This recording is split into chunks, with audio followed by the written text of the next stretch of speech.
আমার এখনো মনে আছে ক্লাস 7 এ যখন পড়ি আমাদের একটা ম্যাডাম ছিল, ম্যাডামের নাম ছিল রুনা ম্যাডাম। আর রুনা ম্যাডাম আমাদেরকে অধ্যাবসায় রচনাটা লিখতে দিয়েছিল।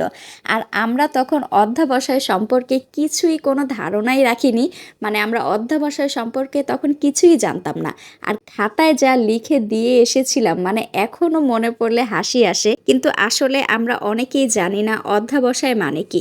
আর অধ্যাবসায় কিন্তু আপনার জীবনের প্রত্যেকটা পদক্ষেপে প্রত্যেকটা জায়গায় ওতপ্রোতভাবে জড়িত। অধ্যাবসায় যদি আপনার জীবনে না থাকে তাহলে কিন্তু আপনি আপনার জীবনে কোনো লক্ষ্যে পৌঁছাতে পারবেন না। লক্ষ্য অর্জনের জন্য ধৈর্য, পরিশ্রম ও একাগ্রতা নিয়ে নিরন্তর চেষ্টা করে যাওয়াটাই হলো অধ্যাবসায়। আর যদি সহজ ভাষায় বলতে চান, কোনো কাজ যদি বারবার ব্যর্থ হন আর হাল না ছাড়েন, আবার চেষ্টা করেই যান, তাহলে সেটাকেও কিন্তু অধ্যাবসায় বলে।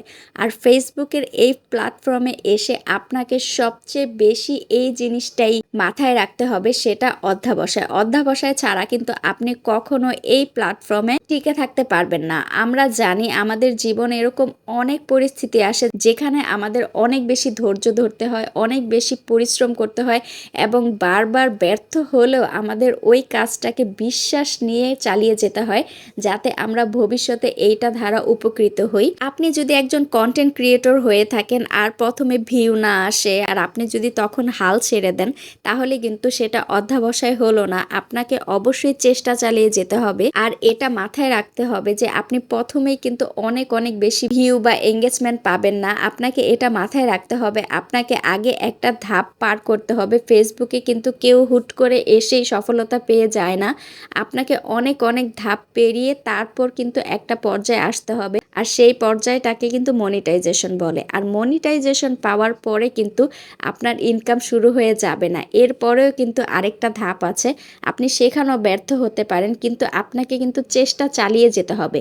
ব্যর্থ হওয়ার পরও আপনাকে চেষ্টা চালিয়ে যেতে হবে, আর ওই কাজটা বারবার করতে হবে আর নিয়মিত করতে হবে। ওই কাজটা ইমপ্রুভ করতে হবে। গতবারের কাজের চেয়ে এইবারের এক ধাপ কাজ আরও বাড়িয়ে দিয়ে আরও সুন্দর করে প্রেজেন্ট করতে হবে।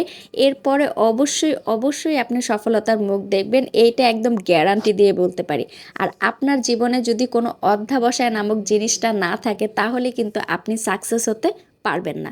এটা কিন্তু আপনার জীবনের একটা মূল চাবিকাঠি সাকসেস হওয়ার। আমরা অনেকেই আছি নিয়মিত ভিডিও বানাই, ফল দেরিতে আসলেও চালিয়ে যাওয়াটাই কিন্তু আসল অধ্যাবসায়। আর আপনি যাতে আপনার কাজের মাধ্যমে একটা নিজের পরিচয় গঠন করতে পারেন, এইভাবে নিজেকে প্রস্তুত করবেন, এভাবে নিজেকে গড়ে তুলবেন, যাতে অন্যরা দেখে আপনার কাছ থেকে কিছু শিখতে পারে, আপনাকে একজন আইডল বা অনুপ্রেরক হিসেবে নিতে পারে। তাই অবশ্যই নিজের প্রতি বিশ্বাস রেখে কাজ চালিয়ে যান।